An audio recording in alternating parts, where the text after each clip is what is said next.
สวัสดีค่ะ Welcome back to the session, the second session of today. All the information and the presentation slides, including the list of speakers, will be available on the BOT Events application. So, and the summary of each session in Thai language will also be available. ครับและสำหรับเซสชั่นต่อไปนะครับจะกล่าวถึงอนาคตของแพลตฟอร์มทางด้านการเงินครับโดยที่จะพูดถึงทิศทางและความเป็นไปนะครับน่าสนใจมากครับ Next session will be about all-in-one e-platform, future solutions for SMEs. We get great honor from Kun Dechapol Lamwilai, SVP of Payments and Disruptive Technology Office, Siam Commercial Bank. Ladies and gentlemen, please welcome our moderator, Kun Dechapol Lamwilai ค่ะ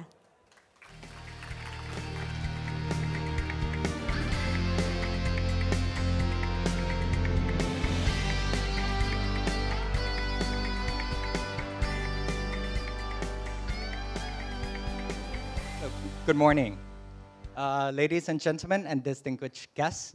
So it is an honor for me to be your moderator for this session on the topic of all-in-one e-platform, the future of SME solutions. So as a brief overview of the session, so as you may have imagined, digital technology has become a very important integral part to the world of commerce and have been transforming the way of doing business nowadays.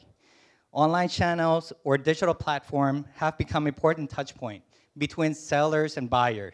The modern all-in-one e-platform, which combines online payment, logistics, and stock management into one seamless network, could be an emerging opportunity or challenge for both SME and consumer. So will e-platform become the future solution for SME and consumer? What are the challenges and risks involved with e-platform? The top name in e-commerce, payments, service, and banking will share the insight on these topics, as well as the impact they currently face. So please give a big round of applause for our panelists. Start off with Kun Tiwa York, from the CEO from Kaidi.com. Kun Somkid, Jiranuntarat, Chairman, Kasikorn Business Technology Group, or as we know, KBTG. Dr. Rohan Mahadevan, CEO of PayPal Pte Limited and SVP for PayPal Asia Pacific. Kun Punnamas Vichitkulwongsa, CEO of the Ascent Group. And last but not least, Kun Pipavin Sodprasert, Thailand Country Manager of Ant Financial Service Group. Okay, please take a seat.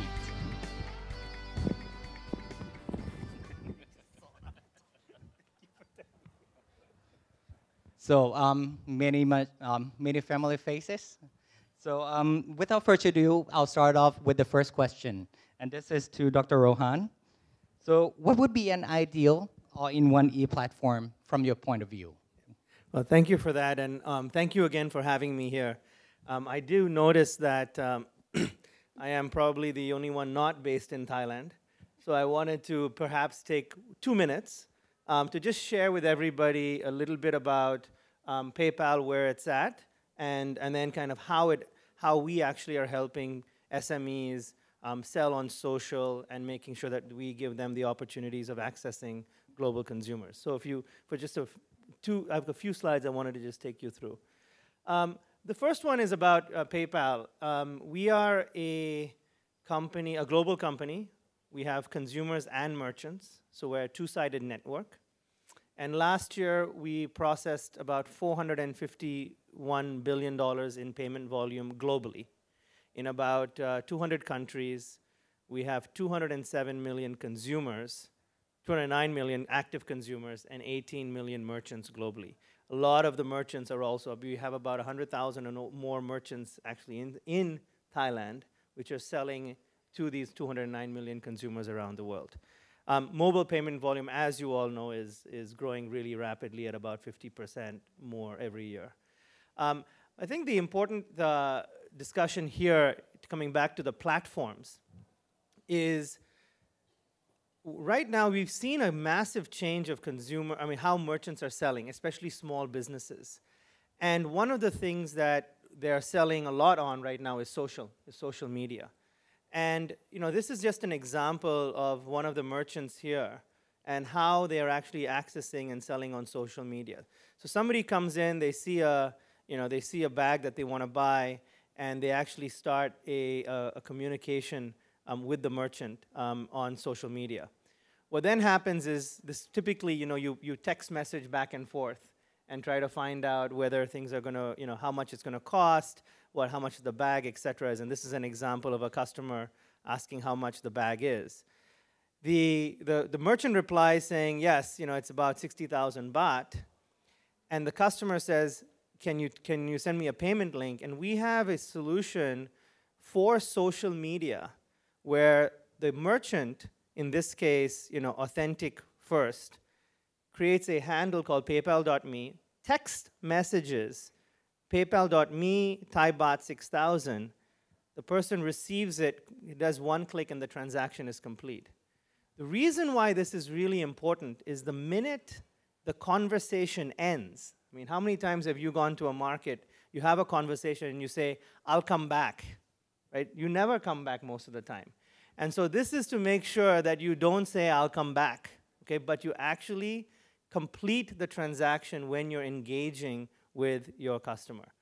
And I think one of the most important things here is it's not just the payment, but it's also the protection, the services, and the help that you get in a solution like this. So it's not just a money transfer without protection. So if something goes wrong, PayPal takes care of the solution. And I'd just like to end with, my team is over here in the back. And this is the reason why we all get up every morning, because we make a big difference to small businesses and individuals in Thailand and around the world. And these are two examples. I won't read the details, but these two individuals wanted to start a tailor shop, of course, and also selling rooms. And any individual cannot accept credit card transactions or bank transfers from 200 countries around the world within 30 seconds. And I think that's where PayPal comes in. It's about the small businesses. It's about enabling them to accept what is the lifeblood of anything, which is money. And these two individuals or these two companies have gone from 0 to 300 people in Chiang Mai, to over 26 rooms in Phuket, because they had the ability to actually accept these payments from anywhere in the world. So I just wanted to provide that perspective as to the different platforms and where we are as a company. So thank you. Thank you. And Kun Somkid, anything you'd like to add to that? Yes, thank you very much. I'm very excited to be here this morning with all the experts here. Before the session, I got a chance to talk to all of these people. They are quite expert on the area that we are talking about today. And I'm so glad to have learned a lot of things this morning. When talking about platform, everyone said that they want to be a platform. And at least they are saying that at least they said they want to be a platform. Why people want to be a platform? Actually, platform is a meeting place between buyer and seller or service provider. The platform, what platform would like to do is to help buyer buy better and help seller sell better. In that sense, that means provide the buyer with a lot of choice, right? With selection, with guideline, with recommendations, so that they can pick up the best choice for them. For the seller, we will provide seller with opportunity to sell better, to have the opportunity to reach the buyer better, and also have opportunity to expand business. For the platform, another view is that the platform integrated all the services that necessary for both buyer and seller.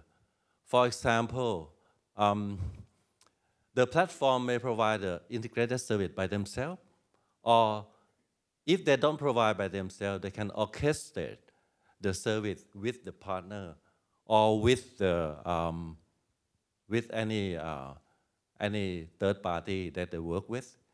And also, they can do the matching, right? The platform also can do the matching, match the goods or service to the appropriate buyer.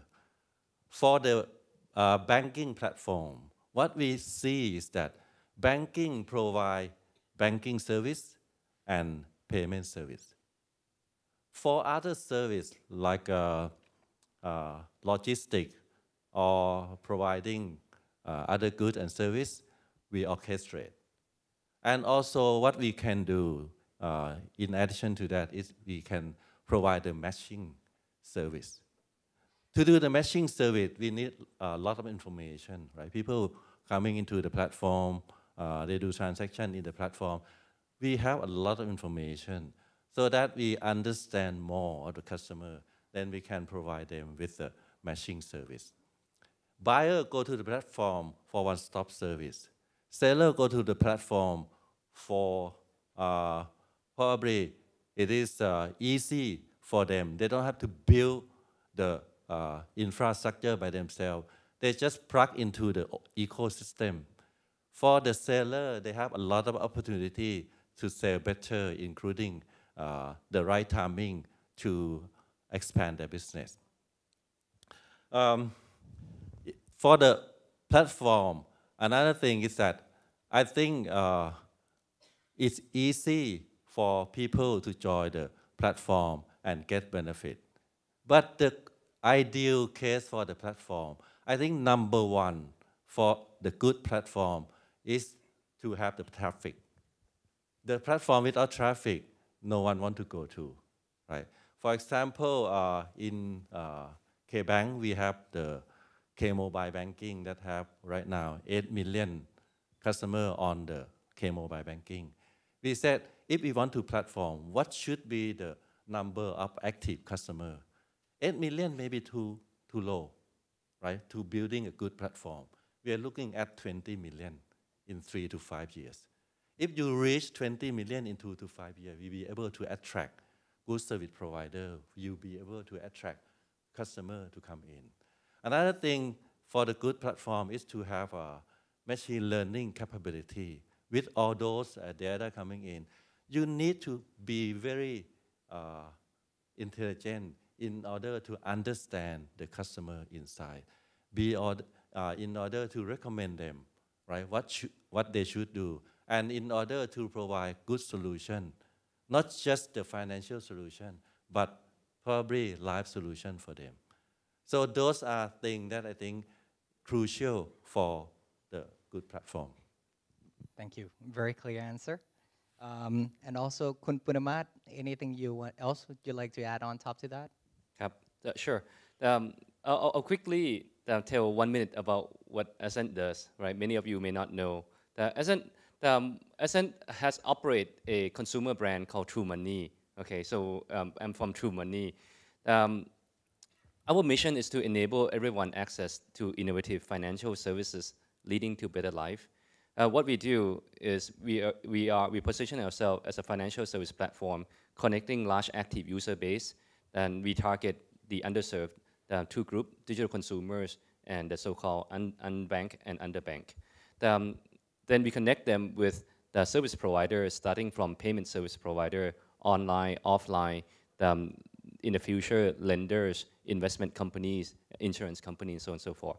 At the heart of it is about data. We want to be the ones that facilitate the meeting or the transactions of buyer and sellers by providing value adding from the data that we collect. And the way that we do it is through the 3 channels. For digital consumers, we do through mobile applications. For unbanked populations, which is predominantly outside Thailand, that we do it through agent network, right? So these are mom and pops agent that we sign up as our own agent, and we provide them with tools to do transactions on the behalf of users. And then we have kiosk machines, just like ATM, but these are the kiosks that provide the payment transactions. Today, we are in 6 countries. Headquartered in Thailand, we went out to Cambodia Vietnam, Myanmar, Philippines, Indonesia. Last year we processed about $5 billion in transactions volume. This year we project to process about 9.6 to 10 billion US dollar in payment volume. So to the questions of what makes a great platform, right? What does platform do? Platform is facilitate transactions. So Kun Somkid point out many great things already: traffic, buyer, and seller. I'll add on top of that is that how can platform add value to facilitate this better? Can we provide guarantee to the buyer and seller through escrow services so that they have confidence in doing transactions? Can we release the fund in even faster than what they were to do in other means, right? Can we provide insurance for goods that to be shipped from seller to buyer? And then for seller, if they don't have enough financing, if they don't have enough working capital to grow their business, many of the SMEs may not be qualified for the traditional bank loan, right? It may be they're not qualified, too slow, too cumbersome for them to get. Can we provide real-time financing for them, because we see transactions that's already happening through the platform that we participate in? So it's about enabling this transaction, facilitate transactions to happen, and connecting the dots throughout, whether it be on the meetup of the buyer and sellers, the payment, giving confident insurance, and then financing on the supply chain, and facilitate logistic to make this happen. And you know, my colleague here from Ant can tell you a lot about China afterward. Yep. So yes, that's actually going to be my next question to Kunchan. What are the impact that the e-platform has made on the commercial industry, especially the use case that you have that in China? Would you be able to share with us a bit on that? So as you know, right? So from the start of our platform is really from the Alibaba Group. So it's really the marketplace trying to help. Our mission is to ensure that everyone can do business easy across the world. So what the start of the concept was to matching, like, allow this SME to be able to have a platform or like the marketplace to be able to sell to the right buyers. So with that, actually, it's the start of everything. So for us, is what is the need of our users, which is both the SME and the consumers. So we realize that a lot of these SME, they are not like the large corporate. They want to sell the business, but they cannot handle about the payment. They have issue with logistics. They don't know how to manage the inventory. And so over time, that's how we build. So we start off from a marketplace. We realize that the issue is with payment. So that's why we start Alipay. Then afterward, we know that logistics is also an issue. We start like another business called Cainiao. But all these businesses are all actually a platform in itself. So after, I think with the establishment of Alibaba, we have enabled a lot of like the SMEs, like a new business, to be able to grow there and start the business actually in China. On top of that, also like the users who used to be in a lot of remote areas that they don't have really all these shops or the retail like space like what we have in the big cities, they are able to get all the goods that they need. So that was like the all-in-one platform for the Alibaba. Then when you move to, after a while that we set up this platform with Ant Financial doing the Alipay as like the platform that focusing more on the financial service, we also realized that on top of just payment, the customers also have, or the SME themselves have other financial needs like borrowings or even insurance or investment. From the Ant Financial perspective, then we are the platform to connect the financial institutions to our users or our customer. So for example, when we do lending, we actually work with a lot of 200 plus banks in China to be the one to help them to distribute this lending to the users. Maybe they're in a place where the bank doesn't have the branches, the smaller bank, or like the insurance. Because we understand our customer need the best, so then we help them to go talk to the insurance company and say like, oh, they need some kind of this, goods insurance or like the inventory insurance. And then we help them to negotiate with the bank or like the insurance company to provide the right product and service. So I actually also a win-win that we help the financial institutions to grow their business by expand to the new segment of the customer that they never touched upon before. And this segment of customer who might never get an access to the bank, where they're mostly situated in a more developed area. And would you also be able to share how do you embed new technology advancement into the platform itself, maybe on big data, AI, machine learning, all those buzzwords that we know about? How do you take that into practical use? I think that is also the benefit of having this platform, right? Because I think previously the way that the tech company or actually this technology is the bank or financial institutions always use, but typically it's an IT vendor who come in and make it for one bank, right? But then like I think we just flip the coin and say like we are the one who provide this technology as a platform. And so with the experience that we work with multiple banks, we work with also the users. So we actually stand from the user side and try to really understand like all the user, doesn't matter which bank, right? This is what they need. But we also have the capability to also invest in this AI, machine learning, the blockchain, the security and the risk. And with the large data and the large user base, then we do have the resource to really optimize our technology that would fit the needs more for the user side and not only for the certain bank that maybe from the providers, they primarily the profit would be like the goal, right? But for we are standing from the user side and say like, okay, these are the technology that actually the user would need. Thank you. And coming back to Tiwa, since you are one of the leading marketplace in Thailand, would you be able to share what you think are the important key elements of a successful and also sustainable e-platform? Well, so I guess maybe I want to go back to the headline topic, because when we talked about it, we talked about all-in-one e-platforms. And that's quite a large term, and the reality is nobody can be all-in-one. I really like the story that Kun Jan from Ant Financial just shared, which was we piecemealed, bit by bit, grew this over time, and a lot of times working with partners. So if we talk about more locally in the Thai market, you know, if you looked at for a place that I could go as the SME, it's going to take care of all my needs, does not exist.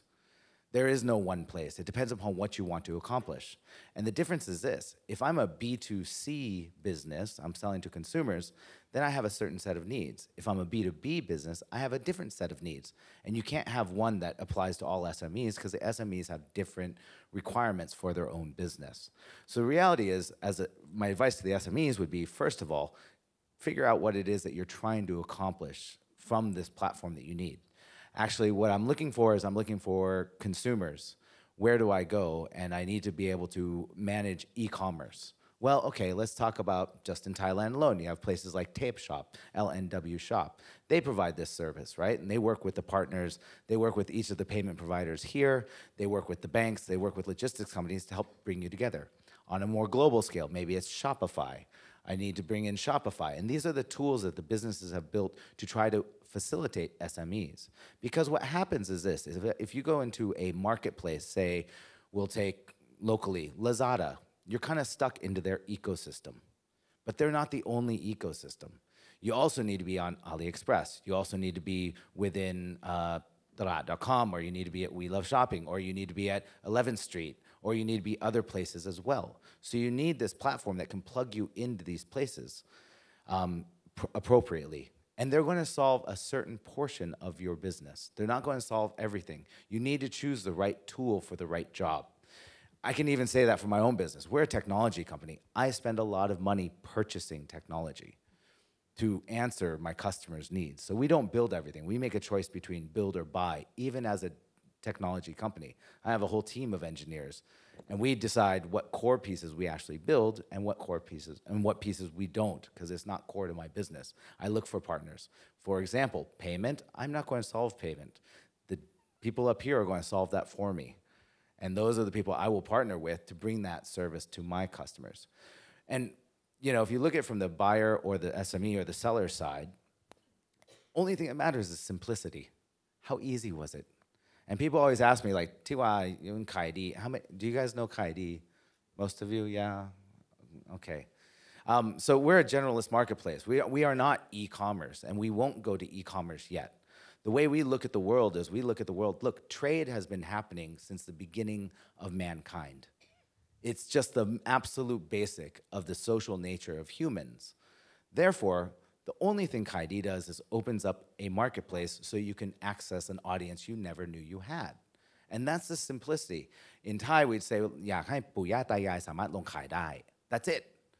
And the simplicity of it is what we focus on. And then we very carefully pick partners for what pieces will help facilitate that simplicity.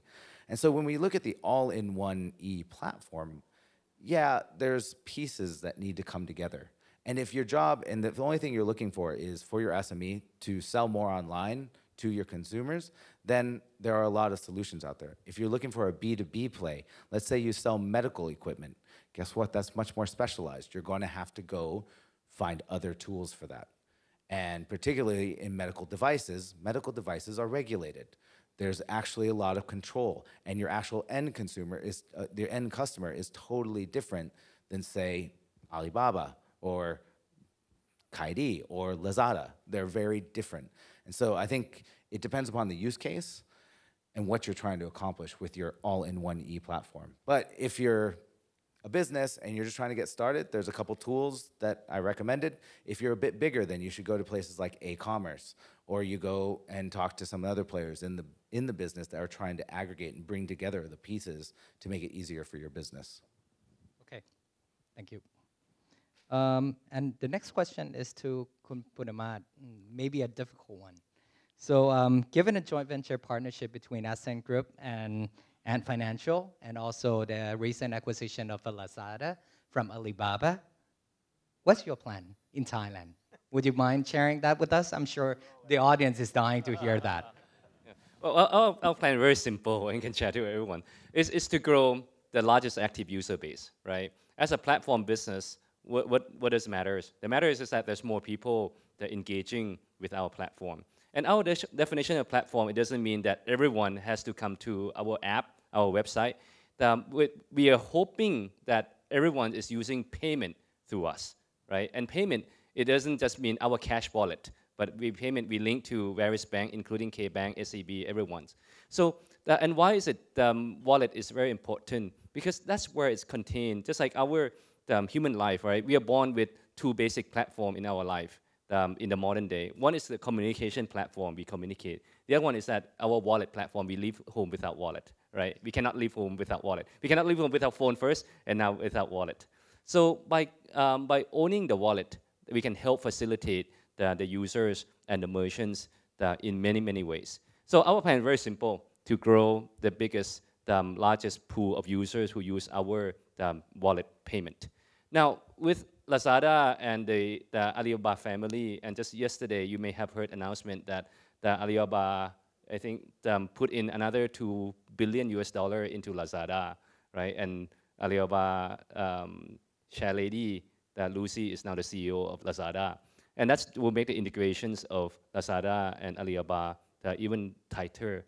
And that will enable us being a part of the family to help customers of Lazada facilitate payment. And more importantly is the SMEs that sellings on whether it be Lazada's, and also we're working with other people too to make that facilitations of transactions much easier. Yeah. Okay. And what are some of the pain points for SME that are still not yet met today? And basically that's what you're looking to solve. Right. Yeah. So we seeing SME depending on the segment, right? The one segment is SMEs who selling online. Yeah. And we call it on the formal platforms like the like of Lazada, and then informal social commerce platform like Facebook and other chat messaging like Line. Right. So we facilitate the payment starting from by being a source of fund so that our customers can easily buy goods from those SMEs and sellers. On social commerce, we provide person-to-person transfer payment, right? And we will do more starting from payment. We already doing escrow account to give confidence, and we will soon start lending to both sides. To the seller side, working cap lending, and then to the consumer. Let's say you want to buy the next iPhone 11, right? don't have enough money, no problem, because we pre-qualify you. So it helps facilitate the transactions to happen. And since you mentioned you have footprint in like 6 countries around CMV region, is that also an opportunity for Thai SME to look at? Yes, yes and no, right? I mean, depending on if Thai SMEs really want to sell overseas or not, we can help facilitate that. But a lot of our business outside Thailand is enabling the underserved in those respective countries to be served, right? In Southeast Asia, there's about 620 million people. About 60% are considered unbanked. They don't have any bank account. So imagine all their life, they live with cash. And about 80%, right, of 180%, 60% of them is unbanked. The other 20, they may have saving account, but they're not qualified for anything beyond saving account, right? So we serving them through our agent network. And speaking of SME, our agent is a micro SME. They set up shops. They are mom and pop shop owners. And with us, becoming our agents, they earn extra income. So in Cambodia, which is the first country that we went in, we enable our agents, and I always tell the story of Som. Som is our agents outside the city of the Phnom Penh, right? And her husband, just like many of family, go into the city to work, to send money back home as construction worker. And after about 3 months, he stopped sending money back home because he go drinking with his construction worker friends. So Som is left with 2 kids, being a single mom now, right? And she become our agent. Within 6 months, Som earned about $250, where the average income of Cambodian household is $91. So within 6 months, Som earns 2.5 times more than an average household income.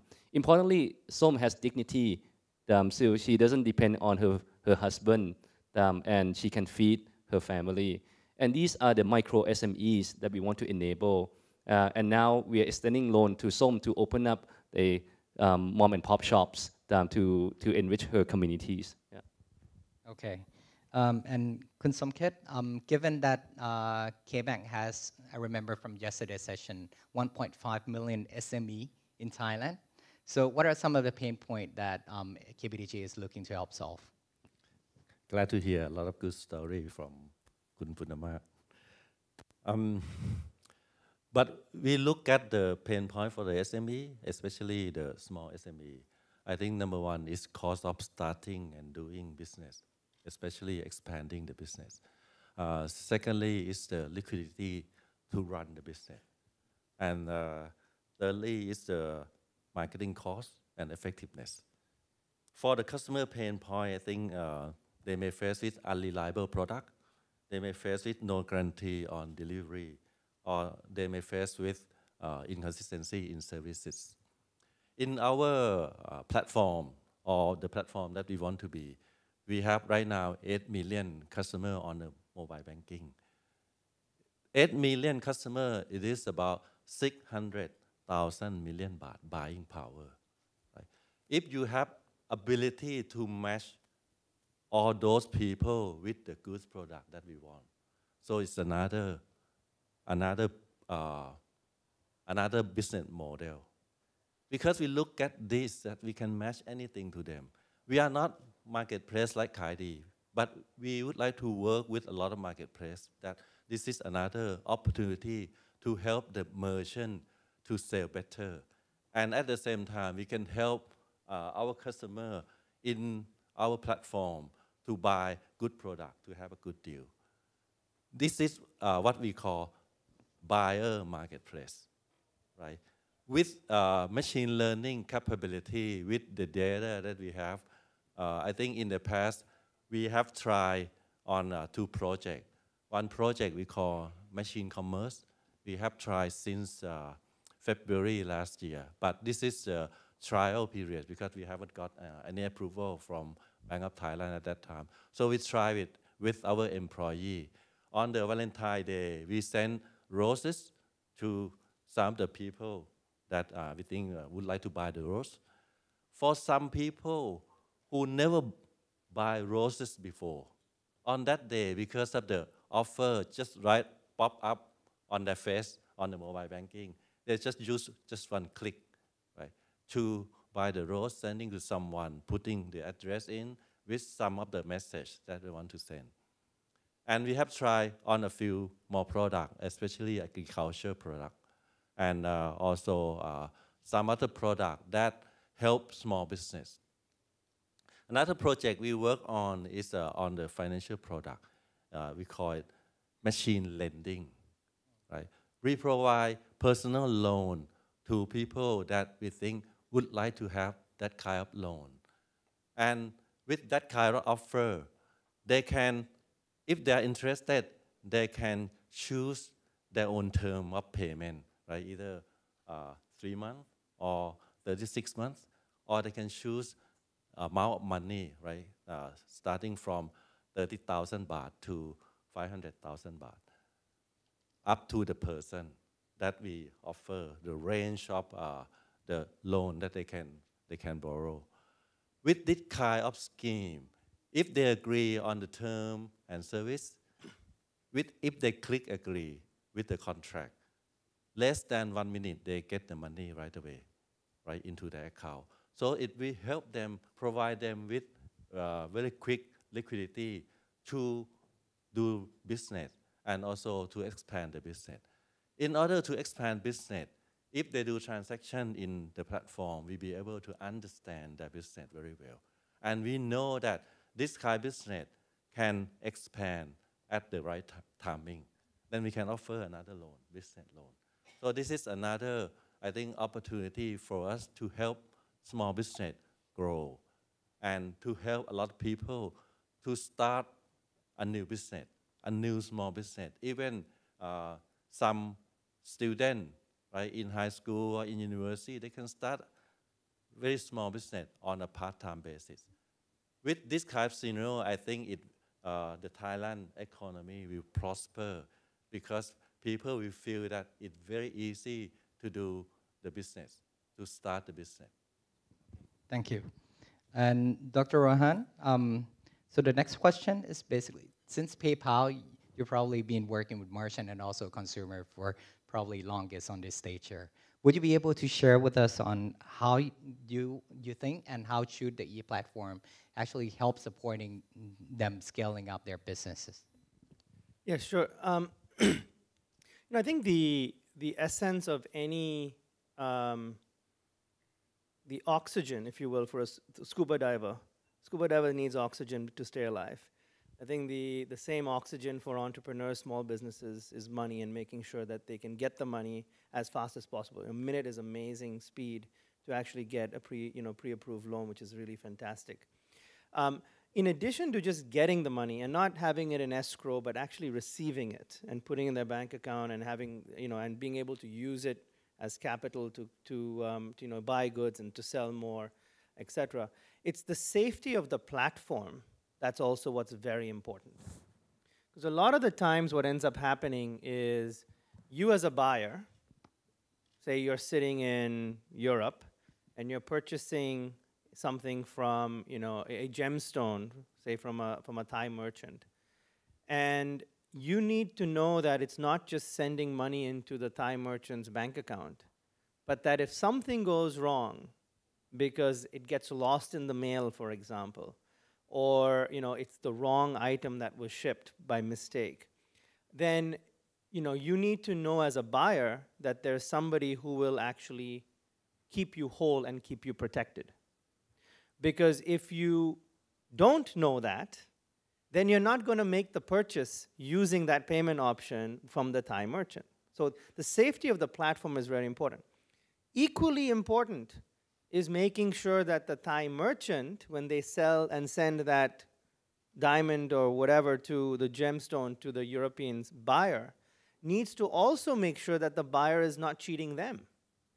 So that when you as an honest Thai merchant is sending that good to Europe, and it is received, and you've shown, I have shipped it, this is my stuff, and if the buyer says, no, it hasn't come, then PayPal will protect the seller as well. So you have to protect both the buyer and the seller against a bunch of fraud.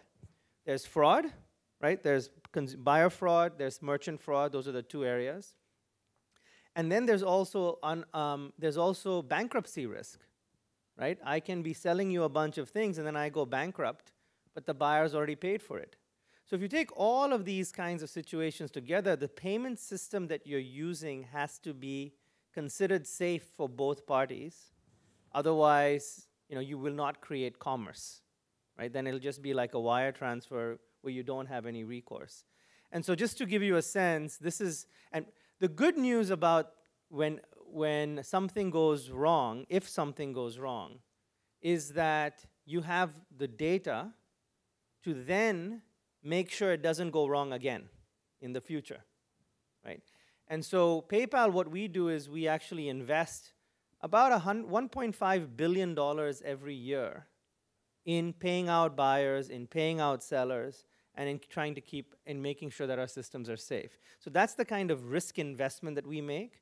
And I think that's what's really important in fueling commerce, whether it's through a social platform, a classifieds platform, an AliExpress, an eBay, independent of where it is, you just need to make sure that it's safe.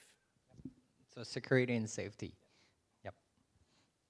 Okay, and Kun Tiwa, so how do you think the all-in-one e-platform can help enrich a good experience for the customer? Again, I want to take the SME point of view on this. So ultimately, when you look at these all-in-one platforms, you just want your customer to have a good experience with your brand and your product, and that matters. So the platform should help facilitate that. And then you've got to look at where you sell your item. So first key is, where am I going to find my customer? And then what tools do I use to facilitate the transaction? And that doesn't matter if you place your item on Kaidi, or you put it in Instagram, or you put it on Facebook, or you put it in Lazada, or you put it anywhere else. That's just acquisition of your customer. And then the e-platform should facilitate the experience for your customer through that process. And it really depends upon your product as well. I mean, it's one thing to be selling let me step back for just a second. Everybody in Thailand, when we think of e-commerce, we only think of Korean fast fashion, we think of cosmetics, and we think of mobile phones. That's it. The reality is, online commerce, for example, we're talking about gemstones here. Talk about my platform. We do 2 to 3 million keyword searches per day on Kaidi. Number 11 keyword searched. Most searched term in 2017 was Rot Thai tractor. Okay? So to give you an idea, this stuff, people are trading everywhere. I've got a customer in Songkla. He owns a chicken farm. He sells moon kai. That's chicken droppings. He sells it as fertilizer. He doesn't sell it by the bag. He sells it by the ton. And he only sells it one place, Kaidi. Okay? So we get stuck into this world of thinking it's only fashion, cosmetics, and mobile phones. That's not true. My top 5 categories, rotyon, motorcycle, so cars, motorcycles, property, mobile and tablet. Number 5, auto parts. Number 6, prat kleung, Buddhist amulets for the foreigners. And so I think, when you look at this, that's just my marketplace. I'm just one channel for you as SMEs to access customers. Why do customers walk my market? Because I'm at Talat, I'm the biggest Talat, not in Thailand, right? Why do people walk Lazada? They walk there for a certain expectation. Why are they looking at Facebook in looking at these places, or looking at, or even offline, Sense of Style, SOS in Siam Square, right? So they're going to these places for a reason. But for the SME, the platform that you build needs to facilitate some sort of facilitation to make it easier for your customer. And my advice to all SMEs is, don't try to solve all problems at once. Pick one. Just pick one. And go, okay, I just want to go out and find my customer, but that's only one part of it. Next, okay, wait a second. My customer is actually sitting in Germany. Payment, PayPal. I'm going to solve PayPal. No, my customer is sitting in China. Oh, wait, I need to go talk to Alipay, right? I need to get Alipay signed up with me. How do I do that? And it's picking one piece at a time when you think about which tools you use for your business. So, thank you. So, Kun Punnamas, so what would be some of the obstacles for building out the all-in-one e-platform from your perspective? Yeah. So the first thing first is that what's your objective, right? You know, just continue from Tiwa point. You need to know your objective. If you are the seller, he spoke about the seller SME already. I'll speak from the platform provider. Why do you want to be a platform, right? And do you really want to be a platform? You know, because being a platform, there's no such a thing. Well, it's extremely difficult to be all in one platform. Okay, the platform mean a place where you connect all the parties together to facilitate transactions. So you need to have a clear positionings where what type of platform you want to be, and then you want to be a platform to sell branded goods, like the shopping mall, or you want to be flea market, like Kaidi is, right? Or you want to be the SMEs to see, like what combinations of Lazadas and maybe Shopee is. So you need to know what type of platform you want to be, and make that your core positioning, and really look through the value chain. How do you facilitate that segment to have transactions, right? And then have the partnership mindset, connect all the pieces together. Some of the platform provider thought that they can do all-in-one to integrated user experience by control everything. In my opinion, in this day and age, that's the wrong way to go, right? You won't have time. Remember, there's many people try to be the platform, okay? So you won't have time to build everything. But what you need to do is to control the core experience, and then work closely with your partner to make that experience the best possible. One good example, I think Line Man, many of us may use Line Man, right? Line Man is, for those that haven't used, is a food delivery platform, food delivery service. Actually, can we ask me, how many of you use Line Man? Okay, good. That's more than half of the room, right? So Line Man is a clever service, and I give credit to them. Line Man doesn't own a restaurant. They don't own a fleet. They work with a company called Lala Move, which they can work with anyone, right? They don't even have a sales force to go out and meet with any restaurant. They work with a company that provide content called Wong Nai, and they put it together, and they facilitate this with the user base that they bring together. So in day one, they have all the street food that you can imagine. I do a big favor to my wife. I told her, honey, I'll buy you the best Chinese food tonight. Right? And she was shocked. It's like, hey, why? What's wrong with you? And I just used Line Man to buy, the best food. I wouldn't get out and stand in queue for half an hour just to buy. But you see, Line Man is very clear that they want to be the best food delivery service platform, food ordering delivery service platform for any food, right? For any food, right? And then any food means including street food. And then you got the like a Food Panda, where they're very specific to only the restaurant that they negotiate with. So my point is, the key obstacle, first start with the number one questions. What's your objective in being the platform? What do you want to do? And to answer that, you actually have yourself, why do you want to be a platform? And obviously, on top of that, then figure out what your strength to build the platform, and put together the right partnership to make this core experience happen. Yeah. And Kunjan, maybe anything else to add to that? Since you seems to be the one who is doing everything in China in terms of Alibaba and Ant.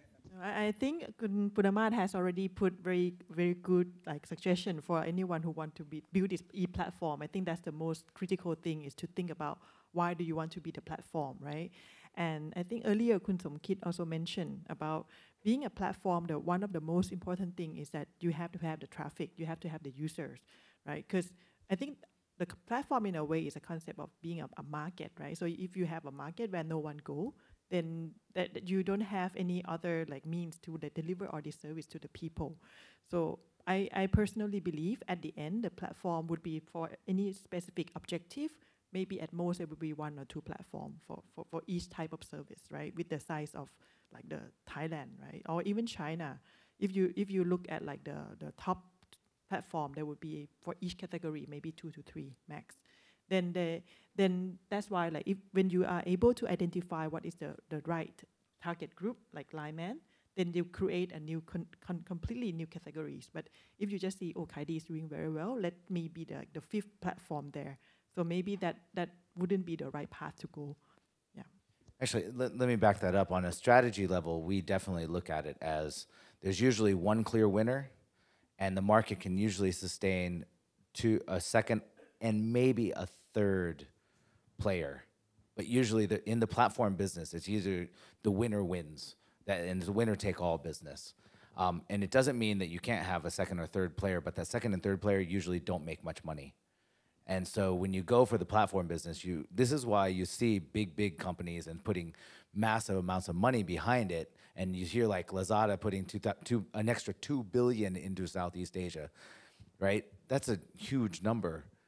And the reason is because it takes deep pockets to play in the platform space. And that's the way my shareholders, myself and my shareholders, we look at the world as well. To say, look, we want to win in the category for that platform and whatever it is. And each of these gentlemen here look at it the same way. It's either you go to win it and you look at it going, I want 20 million users in the next 3 to 5, or you just say, you know what, forget about it, I'm going to back out. I'll give another example that linked to Ant as well. In China last year, 2017, right, the top 10 FinTech, the number 1 in China is Ant Financial. The number 2, 3, 4, and 5, the number 2 is Zhong'an, which is an insurance company, right? 3, 4, and 5, I can't remember exact Chinese name. But all 2, 3, and 4, and 5 is leveraging on Alipay platform or Tencent platform, right? They're very clear. They don't want to be the platform themselves. But ultimately, what's the business? The business is about, you earn enough revenue and earn enough profit to feed to solve pain point of customer and feed your people, right? So they leverage on the Alipay platform for Zhong'an. And because of Alipay platform, they don't need to go out and acquire 400 million active customers. Right away, they have 450 million customers from Alipay platform. And what they do is then they tie themselves, they create specialized insurance product. We have people who buy from Taobao for 1 renminbi, from 1 yuan more, that it's secure, right? If it's broken, it's all secure. And just with that one product alone, their market cap, this Zhong'an become highly, revenue is, I think, in billions of dollars now. And suddenly their market cap is in tens of billions of dollars. So the point is that you don't need to be a platform to create value. You need to pick what you want to be, and then pick the right platform to be on. Okay. And Kun Somkid, so from a bank's perspective, so what are the biggest challenge faced by the bank, in dealing with this competition from, many of these guys? Of course we're friends, but on another hand, we also competitors in a way. This is very complex and sensitive question to ask. But I try to answer it anyway. Bank is very big, right? Maybe too big, a little too big. And bank is very old, right? Bank maybe almost 100 years old. With big and old quality, what you have a lot of resource, you have a lot of money, you have a lot of people, but you are a little too slow. In this new digital world, the winner, we have to be very fast.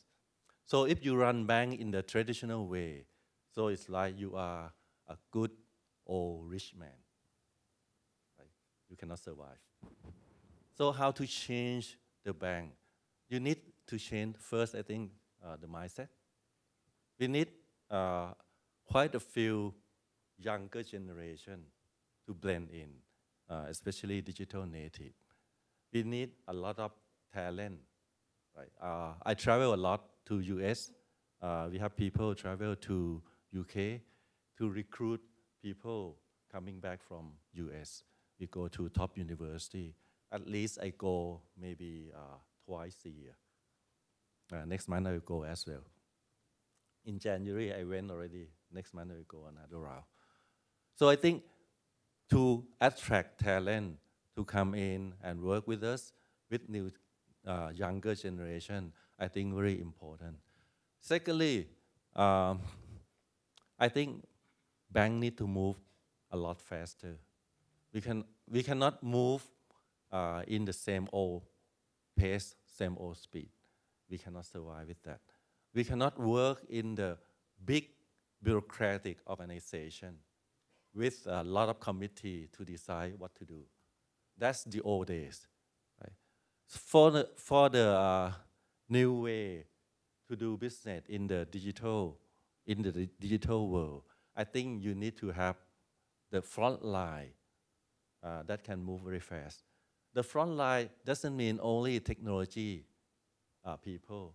It does mean business people as well. In K-Bank, we have business people who focus on digital business and work very closely with technology on the day-to-day basis, on the agile manner. We have people from business sitting together with IT, define the problem, right, of the bank on the day-to-day basis. In the old day, you said, okay, IT guy waiting for business to give you requirement, right? And then once you get requirement, you go back to business. And then it's back and forth, right? This kind of method we call waterfall. But nowadays, we cannot do that anymore because a lot of requirement coming from technology side. A lot of technology aspect or the new way of doing business, you have to understand technology to a certain level. Then you know the implication of the technology. For example, the new technology on machine learning, the new technology on blockchain, the new technology on API, the new technology on biometric, the new technology on a lot of HCI stuff like human-computer interaction. Those are technology that I think management need to understand so that we can see the implication of the technology and we can find way to come up with a new service for the customer. I think this is the whole new world, right? We cannot doing business the same way that bank used to do. Otherwise, I think we may not be able to survive. Yeah. Actually, there is one question from the floor, and it's regarding, the thought about bank as a platform itself, being the e-commerce, versus bank as a financial enable. So what are your thoughts on that? In my view, I don't think bank would like to compete with any e-commerce. I think we can complement each other. What we would like to do is we would like to satisfy our customer. Right? We would like to please them so that when they come into our platform, the platform may be different from other people's definition because our platform we serve only to our customer. Right? We would like to understand the inside of the customer. We would like to understand what their needs are. We would like to understand their life problem. We would like to understand their journey so that we can find total solution for them. And total solution, it doesn't mean coming from us alone.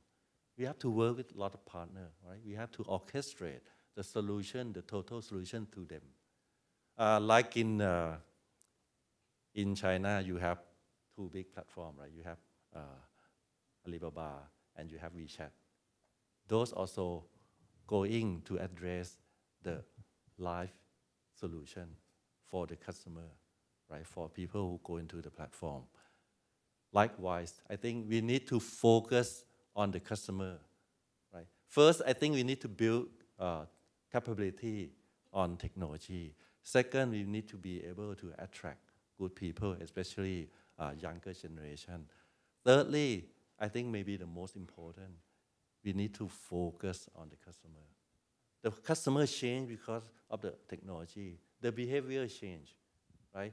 The thinking change, expectation change. We cannot stay the same old way. We need to understand, need to focus, and we need to serve them.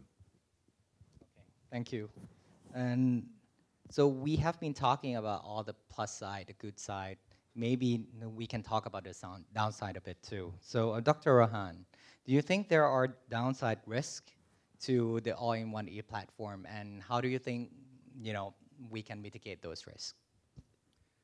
I just follow up with what some of my colleagues have said before. Is I actually agree that it's very important to make sure that you know who your customer is, and so there is really not all in one platform. I think the way I would say it, it's very similar. I mean, if you rewind back to 1999, right, and you start. I mean, some of the early classifieds sites were Craigslist in the U.S. that started off. Then you started having the Yahoo searches. Then people started listing and started to advertise. Then people started building their own e-commerce websites. Then you had platforms like Shopify who came in and did it. And then you have the AliExpresses, the eBays. And you now have the Facebooks and the WeChats and the WhatsApps and the Lines, etc. So it's just like there's a portfolio of places where customers, consumers, spend their time of their life, right? So I think they spend time on these areas. And quite frankly, if you want to sell something to them, you need to be where the conversation is, not where you want the conversation to be. And I think that's just the reality of the situation right now. And so I think everybody, just like you have financial investments as a portfolio, you have to have places to meet your customer as a portfolio discussion, where it is really about where the customer is spending his or her time that you need to be present on, and not try to create an ongoing destination. And I think that's what the reality is right now. And I think that's where, I think it is about distribution and trying to be in as many places as possible. With focus, of course. You can't be everywhere. So you need to figure out who your customer segment is and where they spend most of their time, and that's where you need to be. Whether it's on Instagram, Twitter, you name it. And Tiwa, anything else you'd like to add around that area, the downside or the risk? To extend that, I think a lot of times us as businesses, we get narrowly focused on who our target segment is, and we go, oh, I'm not going to put my brand there because that's not my target group. Let me give you an example. I was talking to Colgate, and Colgate said, no, I don't think my target audience is online. I said, you mean people online don't have teeth? Tiwa, let me ask you guys a question. As business owners, point at yourself. When you point out, say, I don't think my target group's there, you're pointing at yourself 3 fingers. But you are. Why don't you think your customer is? So go figure out what you're doing, and likely you're going to be doing what your customer is doing. It's an easy way to think about your business. And I think the other piece of advice I give is don't complicate it. Know who your target segment is. Try something.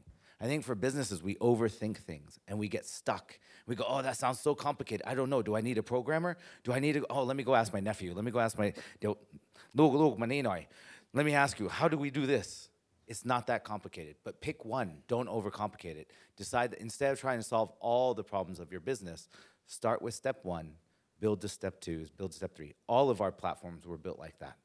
We can't, because as platform businesses, you have the problem, you have chicken and egg problem. So you always start with one piece that you try to build first. And then you test that. And you go out, just like as Somkid said, they have to learn from their customer. And so we've got to go out there. If we have to go through bureaucracy to try to get something done, it will never happen. And so I think this is the danger and the downside of the platforms is they try to throw so many features and functions at you, because they're trying to solve problems. I think if you just pick one and say, actually, you know what? I would like to access, I would like to make it easier for my global customers to pay me in Thailand. I heard Kun Rohan talk about PayPal today. Oh, I would like my customer to be able to remit payments easier. Oh, I heard PA talk about this today, right? I heard Kun Jan talk about China, right? I talked about, Somkid talk about their ability to offer personal loans. You just pick that one that can help your customer and start there. If you try to solve it all by this whole world of digital, you're going to kill yourself. Everybody talks about how e-commerce is killing retail. It's impacting retail for sure, but remember this, even the most sophisticated markets in the world, China, for example, is what, 17, 18% of total retail trade. In the United States, yes, you only hear the news about 30% of Target stores get closed, but the reality is, in the United States, only 13% of retail trade is happening online. So it's not killing the world. It is facilitating a piece of it and making it good for your customers. So I'll pick one question from the floor as well, and I'll ask you. So is cybersecurity and data protection the responsibility of the e-platform or the merchant and SME? Tough one. Yes and yes, both. There's no doubt about it. The platforms have a massive responsibility, and this goes back to the point of trust that Kun Rohan was talking about. Us as platforms, we have a huge responsibility to the safety and security. But on that, we also have a responsibility to our merchants to make sure that they understand their part in that responsibility as well. So the platforms have a huge, huge, huge responsibility in that. We cannot let that go. There is a place of safety and trust. And let me talk about mine. Does fraud happen on Kaidi? Yes. How does it happen? Always the same case. ผู้ซื้อโอนเงิน they transfer cash without ever seeing the product. They don't do a meetup. That's always the same case. And the truth is we always give them warnings, but there's only a limit to what my platform can do as well. And so there's some things that we try to educate and we will help. But as a platform, we have a deep responsibility. And in fact, for any government officials, I am very supportive for us to pass our personal privacy laws that are sitting in the Sabha right now that we need to get passed because they have not passed and it's been sitting there for a year. And we need to get those passed to get better security legislation into the Thai market to help facilitate Thailand 4.0. Without that, we will be stuck at 0.4 forever. Okay? So, I mean, these are the topics that are very core topics for the Thai market. And we do, as a market, we need to take security and privacy more seriously. Good. I'm sure regulator, there are full of them in this room. They will hear your thought and make sure that we're not 0.4. Okay, coming to the last question. So I'll, Kun Pipavin, so given the dynamic change of environment and technology, what do you foresee as the future of the e-platform in the next 5 years? This is for Thailand primarily, right? Yes. I actually see like with Thailand 4.0 that the government is trying to pushing, I see a big kind of awaken, like all the players in the market is actually embracing and try to some way somehow develop and like adapt yourself to the digital age. So I do have a really like high hope and good expectation that for Thailand that to move toward this digital 4.0, I think the pace would be much faster than we have seen in the past like 10 years. Let's talk about like Bank of Thailand, right? With this recent like the Prompt Pay initiative, and also all these try to move the society to the cashless, and that is how to move the transaction from the offline to online to the e-platform. And given that that is the core basic human interactions that happen on a day-to-day basis, with that infrastructure putting in place, we should be able to see fast adoption of like the new e-platform that would serve different lifestyle aspects quicker in Thailand.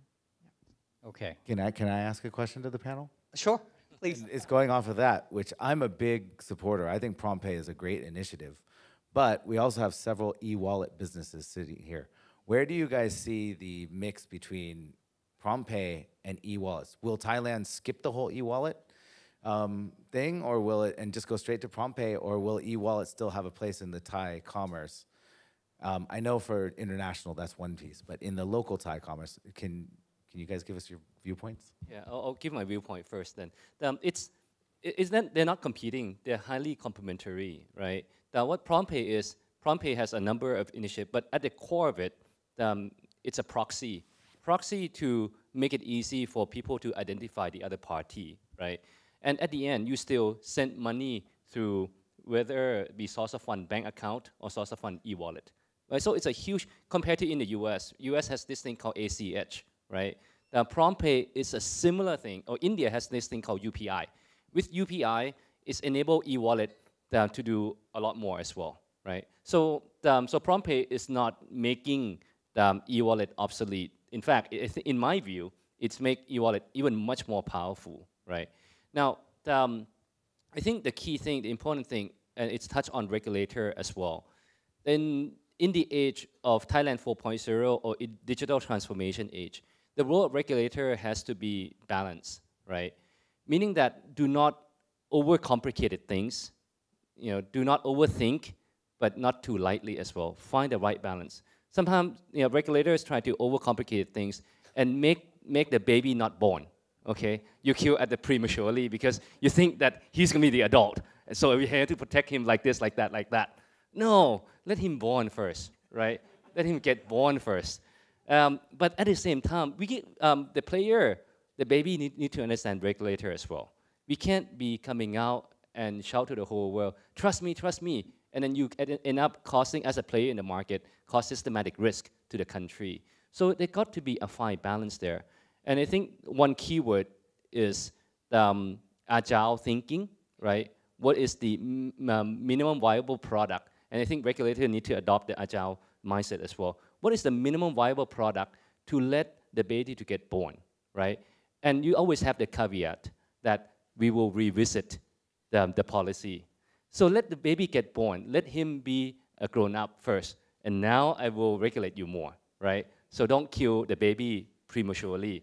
At the same time, regulator always, and I used to live in Singapore for 5 years. I know you guys do business in Singapore. And one of the things that Lee Kuan Yew is very famous for, use common sense, right? Don't use tradition, use common sense. Right? Open for debate and use common sense to regulate, right? Policy can be changed. Don't think that policy is written in stone. And let's come back and revisit it. And I think that's my view, and I would like to share that. Now, in order to have common sense, one must have knowledge, right? And when it comes to technology, it's complicated. It can be complicated, and some people try to make it overly complicated.